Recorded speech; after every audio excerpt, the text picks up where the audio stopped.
about y'all, but I had 3 tests last week, and I basically just memorized all the information I could for those 3 tests and crammed and tried to just remember as much as I could the night before.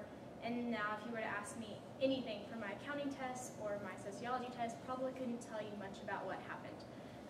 So I don't know if that's how y'all study, but I do know that's how a lot of my personal friends study and some of the people that I know.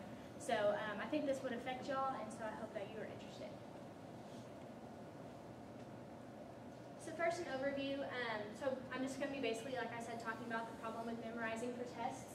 And some reasons that this is a problem is because it creates a lack of retention. Memorized information is not as useful as the application from the information that you would actually use. And then it also causes anxiety in students. And then afterward, I'm just going to kind of recap about what I've talked about. So first, the problem. In a research study done, an article written by Ben Orlin, this quote was in there, and it says, "It's a detour around all the action, a way of knowing without learning or answering without understanding." And so this is talking about memorization. So, I don't know, like I said, how y'all study, but this basically hits right on the spot whenever I think of how I've been memorizing information for my tests.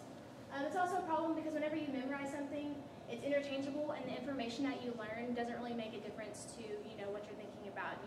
You memorize that this formula gives you this number, and that's it. It doesn't really mean anything to you. However, whenever you're actually learning something, or you're able to look up information for a question that you have, you better understand what you're learning, and it actually has meaning behind it. So then one of the main problems with memorizing for tests is because it does create a lack of retention.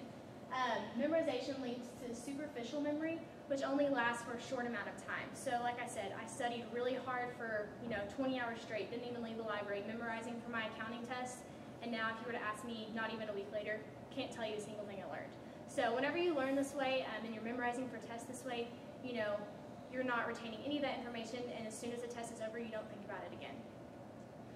Research has also shown that 46% of what you learn in one day is forgotten by the next day. So that's a lot of percent of stuff that's just basically being lost. So, whenever you're trying to memorize stuff, there's a lot that you're not going to get and a lot that you're going to be missing out of.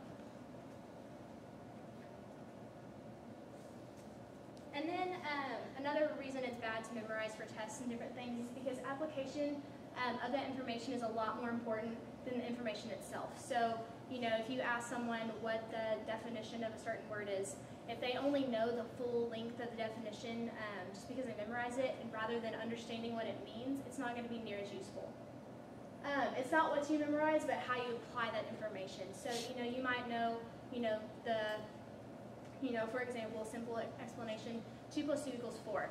But, so you've memorized that since you were a kid, but if you don't understand the way that the whole addition process works, then you're not going to be able to apply that to later situations. And whenever you're memorizing, you see content only as important information for whenever it's needed. So, whenever you're memorizing things for a certain test or whatever, it's important at that time, but if something comes on later on in your job or your work that requires that information, you're not going to think of that even as important because you only memorized it for that test. And then it also creates anxiety in students. Memorizing creates anxiety by giving an excessive workload to students because they feel that they have to memorize everything for the test, rather than actually, listening to what's going on and understanding the material. They feel like they have to you give them a sheet and they just memorize the whole thing. And that creates a lot of workload and anxiety, at least for me. I feel the need to just memorize every single thing I see on that paper. Students also stress about memorizing all the information rather than actually understanding it. So like I said, rather than actually understanding why things happen, such as in biology classes or science classes like that, you just understand, rather than understanding it, you just memorize it for that test. And it's a lot harder to, grow from that point.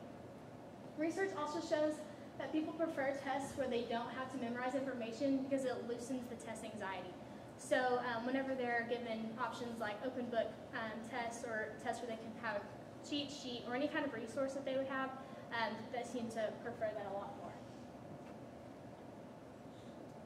And then some solutions to this would be to allow students to use resources on their tests. I actually just changed my major and have decided to become a teacher. And one of the big things that I want to focus on is, getting kids ready for their future. So I'm not going to make kids memorize things and then later forget it. I want them to use the information like they would in the real workforce. So, today in your jobs or whatever, if you have a problem, you're not going to remember an equation that you learned your sophomore year of college.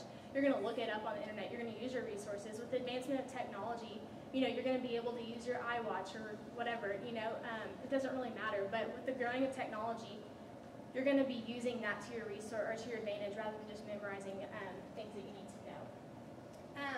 53% of people also say that open book tests are better than closed book tests, and one of their reasonings was you don't have to memorize in the workforce. So basically, just like what I was saying, people have actually had this exact same idea. So just kind of think about it in terms as whenever you graduate, you're not going to be doing the same things you are now whenever you're studying.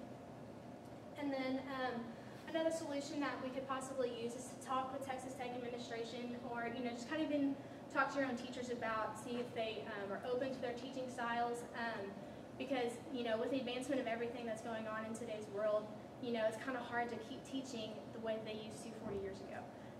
So I just think that it's important to kind of try to get the bug in their ear and at least see if they're open to it. And then just a review of what I've talked about. The problem with memorization for tests, especially with high school students and college students, is because it creates a lack of retention.